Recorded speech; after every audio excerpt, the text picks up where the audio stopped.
CET is one of the fastest tests that you will ever be taking in your life. कोई भी test के अंदर 1 mark पर minute से ज़्यादा फास्ट सॉल्व करना नहीं होता जनरली. तो सीईटी के कॉन्टेक्स्ट में अगर देखते हैं 150 minutes 200 questions 45 seconds per question, it's going to be a very difficult thing. Half the amount of time you will not even be able to read a question in 45 seconds, leave alone solving it. तो इतने ज़्यादा difficult test के अंदर या इतना ज़्यादा speed जहाँ पे रिक्वायर्ड है, how exactly do you improve your speed? That is basically what I'm going to discuss. So a lot of people believe that their speed is not good enough to be able to crack the CET. उनको लगता है कि speed कम है, इसकी वजह से उनका score कम आ रहा है. Now how much of it is true and what can you do? Let's look at it. So सबसे पहले तो we have to understand what exactly is impeding you or what exactly is not allowing you to function at the speed that you would have liked to function at. तो सबसे पहली चीज you have to understand reading the question. तो मैं कहाँ पे slowly जा रहा हूँ? तो the first thing I have to understand is अगर मैं question पढ़ने के टाइम पे बहुत slowly perform कर रहा हूँ, then it's going to be a big problem. So if you have seen any of my live solving videos, you would have seen that I read questions very quickly because I anticipate the question very quickly. क्योंकि इतने सारे questions अगर solve किए हैं and if you are aware of the question types that exist, you will be able to figure out what exactly is going to happen in the question while you are reading it. So अगर एक question पूछा है जहाँ पे ठीक है profit loss की बात करें, I know that at the and कहीं पे कुछ profit percentage, loss percentage, cost price, selling price, ऐसे ही कुछ होगा.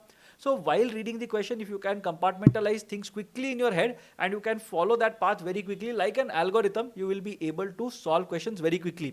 But यहाँ पे एक बहुत बड़ा गैप आता है लोगों का, जहाँ पे while reading a question they fall into the trap that they will read a question for a good 30-45 seconds, then they will think about it, then they will start solving. So that is basically a big problem for a lot of people कि question पढ़ने के time पे there might be an issue. The second thing is when you are deciding how to solve a question, that is basically where a lot of time gets consumed. So for people who are not doing very well at their CET mocks, you have to understand one thing, that इनके context में क्या हो रहा है, that they are looking at a question, then they start thinking कि solve कैसे करना चाहिए, and then they actually start solving that particular question. So that is another gap area that a lot of people will have, जहां पे there is some amount of indecision कि ऐसे भी कर सकते हैं, ये वाला मेथड भी यूज कर सकते हैं, शॉर्टकट यूज करके देखे क्या, ऑप्शंस यूज करने चाहिए क्या, क्या मुझे अभी करना चाहिए कि बाद में करना चाहिए. So that entire decision making will again eat into your timer. The third thing is while solving, a lot of people want to solve questions in a nice elaborate manner, या फिर पूरा का पूरा क्वेश्चन लिख देंगे. DILR के अंदर I know people जो बैठ के LR के कंडीशंस लिख देते हैं on their piece of paper. Now these kind of things if you do, if you solve each and everything, you write down each and every step, you are going to kind of spend a lot of time while solving a question. Also इसमें एक और चीज़ आती है calculations को लेके. A lot of people want to get done with calculations as quickly as is possible. तो इससे होता ये है that they end up calculating on each and every step. तो हर एक स्टेप पे वो कैलकुलेट करेंगे, फिर नया नंबर आएगा, फिर कैलकुलेट करेंगे. तो वहाँ पे कई कई जगह पे ना जो कैंसिलेशन करके हम नंबर्स को छोटा कर सकते हैं. Now that is something that might not happen in a few cases. तो यहाँ पे you have to understand while solving also some people take time. तो वहाँ पे भी अगर गैप है you will have to work on that. And the most important thing is overall tiredness, कि मुझे फास्ट जाना है but it is like that nightmare that some people get, जहाँ पे they are trying to walk faster और run faster but they simply can't, वो कर ही नहीं पा रहे हैं. They feel that they are getting stuck in quick sand और समथिंग, राइट. तो थोड़ा से क्वैगमायर में स्टक हो गए, ऐसे फीलिंग आता है.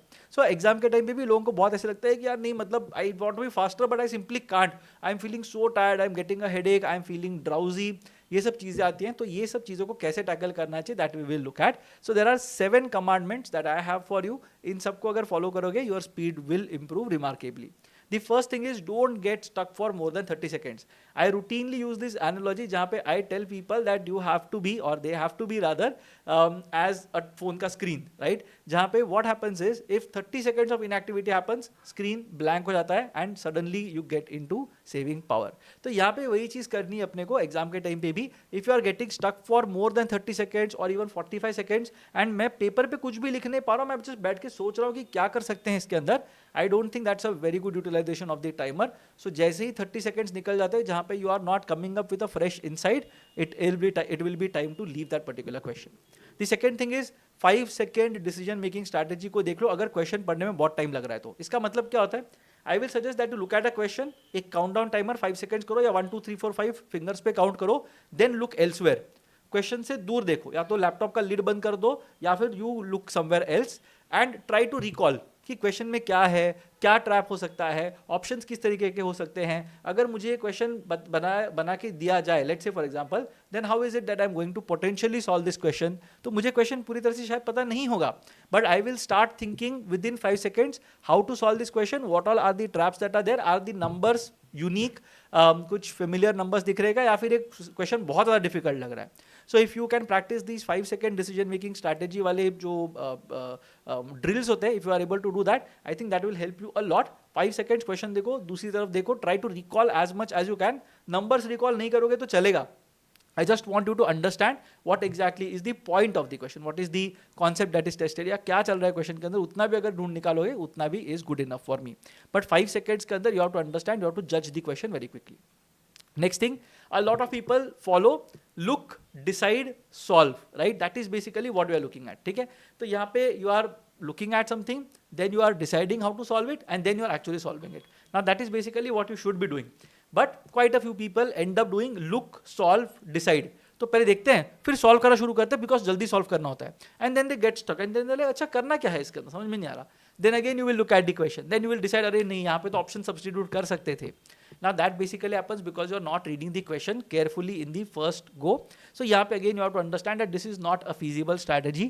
Look, decide, solve is the way in which you will be solving the questions, and not look, solve and then decide whether you want to solve it or not. नहीं, तो पहले decide कर लो कि solve करना है या नहीं करना है. सॉल्व करेंगे तो किस मेथड से करेंगे, and then you actually do the implementation.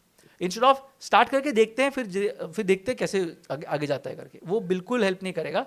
So make sure that you are not doing the look, solve and then decide वाला part, whether you want to leave it or not. छोड़ना है तो question को देखो, छोड़ दो तुरंत ही, that will be the best way to do it. The fourth commandment is you have to respect your time limits, come what may.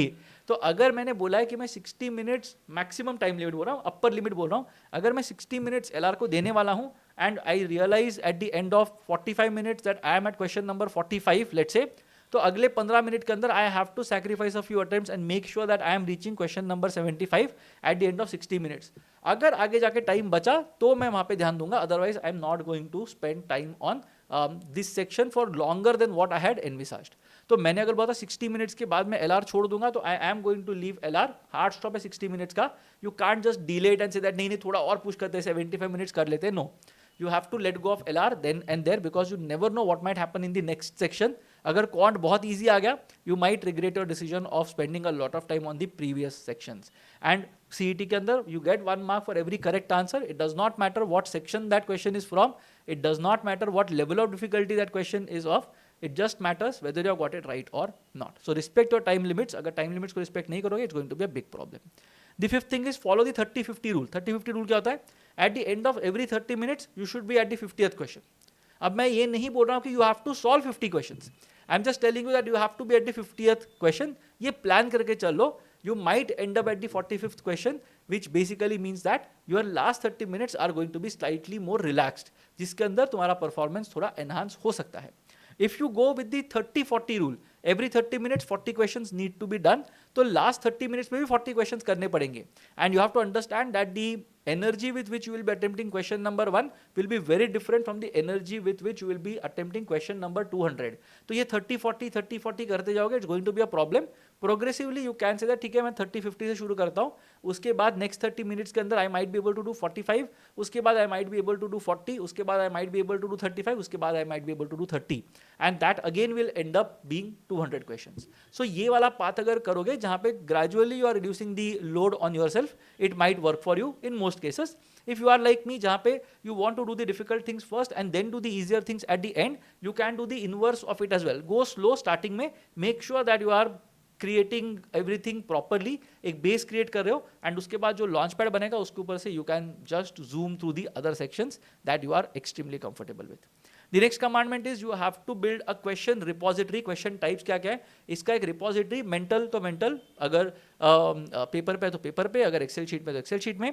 You have to know what all question types are there, क्योंकि अगर मुझे पता है कि question types कौन कौन से हैं, I will also have designed ways to solve these question types. और ये अगर मेरा पूरा का पूरा सॉर्टेड है, then my recall becomes much much better, and उससे फिर मेरे स्कोर्स भी इंप्रूव होना शुरू हो जाएंगे.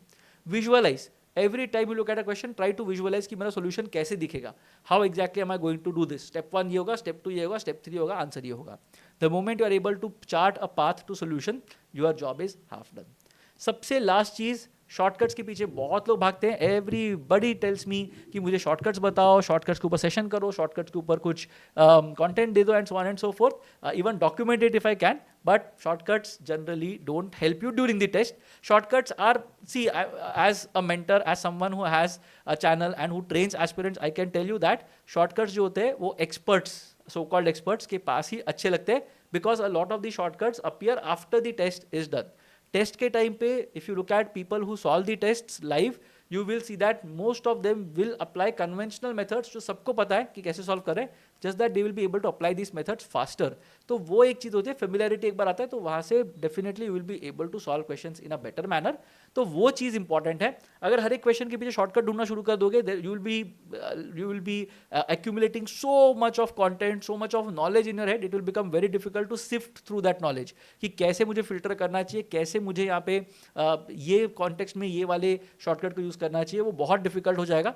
You will and up putting unnecessary strain on your brain. So instead of getting into the whole serve and volley wala thing, try to create rallies. That is the equivalent. So tennis जो लोग follow करते हैं, you would have understood what I'm trying to say. But don't go for quick solutions because वो high risk high reward वाला part होता है. You might end up spending 30 to 40 seconds thinking about what is the shortcut that I can use here. उसके बाद 20 second में तुम्हारा shortcut strike होगा and then you will be able to solve it. Whereas if you would have solved it conventionally, you would have been able to do it within 45 to 50 seconds as well. So conventional techniques will help you sail through the CET. Shortcuts are थोड़ा सा overrated to be very honest.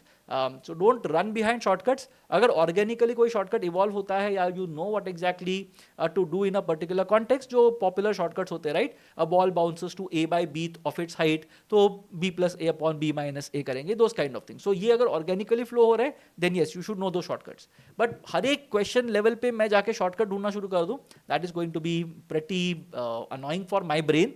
So I'll definitely not want to do that in the context of the test. So stop running behind shortcuts, focus on proper prep, focus on proper concepts, and it will help you clear the tests. Now, if you're still looking for a program to crack the CET, do check out my program in the description box below.